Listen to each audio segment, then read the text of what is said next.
Radio Alpa, l'alternative. Mais sur l'antenne, il n'y a pas de place pour tout le monde. On va participer maintenant. On a subi pendant des années, maintenant on va participer. L'invité de la semaine.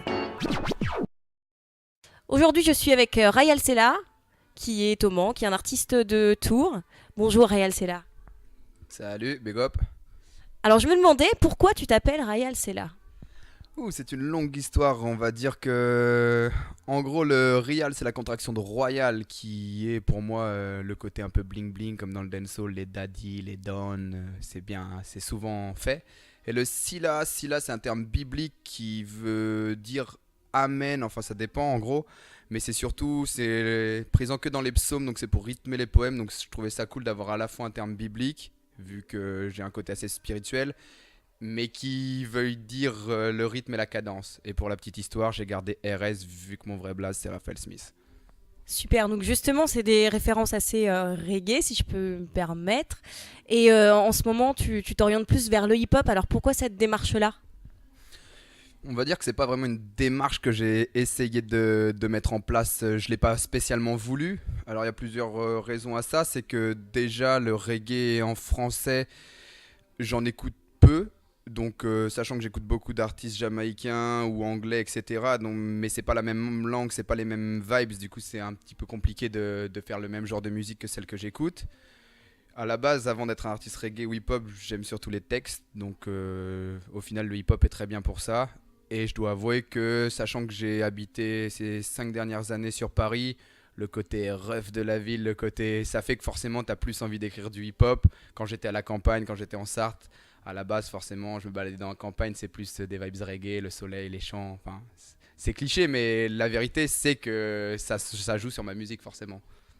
Et j'ai découvert il n'y a pas si longtemps que ça un titre qui est sorti en 2012, Reste droit. Ouais, où tu dis qu'il ne faut pas tricher ni mentir à Dja. Alors justement, Dja, quelle place a Dja dans ta vie maintenant ? Est-ce que ça a un peu évolué ou pas ? Dja, pour moi c'est juste une appellation, ça veut juste dire Dieu en hébreu, donc pour moi Dja et Allah, Dja et Jésus, Dja, c'est juste une appellation.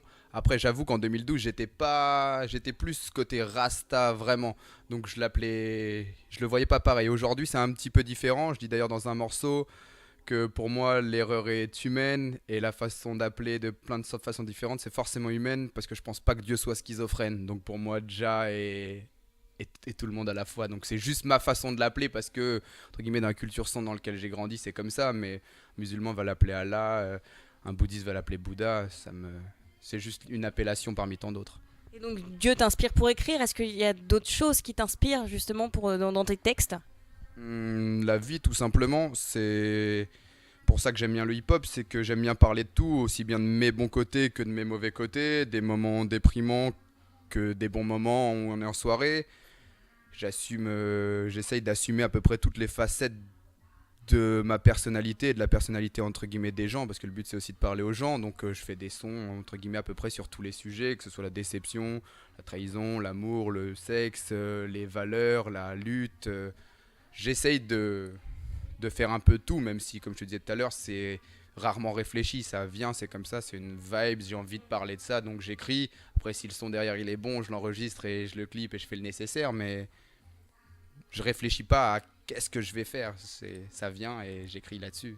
Mais malgré tout, pour moi, tes textes, ils dénoncent donc le système souvent, mais tout en restant assez positif. Est-ce que tu fais ça volontairement ?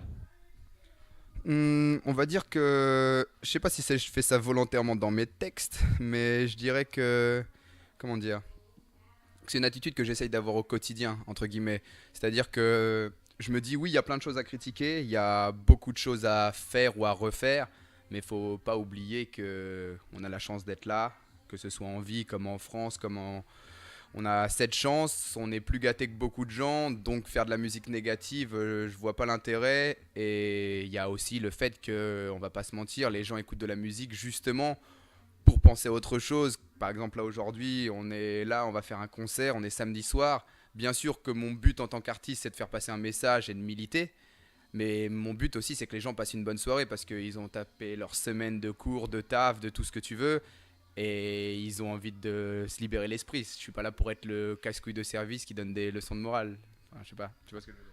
Je vois totalement, mais c'est une belle façon de voir les choses. Et donc tes projets, toi maintenant, t'en es où? T'as des projets de clips, de sons, même au niveau personnel peut-être? J'ai pas mal de projets de sons qui sont en cours d'écriture. Alors après, je sais pas encore si j'en ferai un EP, une mixtape, un album. Honnêtement, à l'instant T, j'en sais rien. Après, j'essaye beaucoup de, on va dire, travailler plus pro que je le faisais avant, dans le sens où, bah forcément, quand on débute, on a moins moyens, on essaye, on tâte. Mon but aujourd'hui, c'est d'essayer de professionnaliser ma musique, que ce soit dans la qualité d'enregistrement, que ce soit dans l'image, en essayant de faire des clips un peu plus originaux ou en tout cas de meilleure qualité.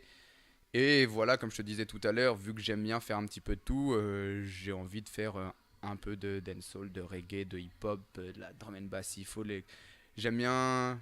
En gros, j'ai juste pas envie de m'ennuyer, donc je vais essayer de...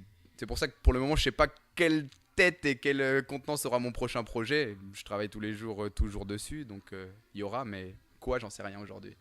Et où est-ce que les gens peuvent te suivre? Sur les réseaux sociaux peut-être?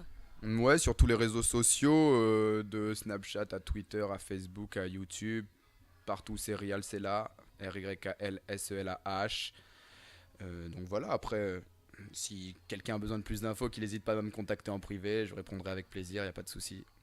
Eh bien, je te remercie beaucoup et puis je te souhaite plein de courage pour la suite. Bah, merci à vous de m'avoir accueilli, d'œuvrer pour la culture hip-hop et big up à tous les auditeurs. Bang bang, dangerous. Radio Alpa, l'alternative.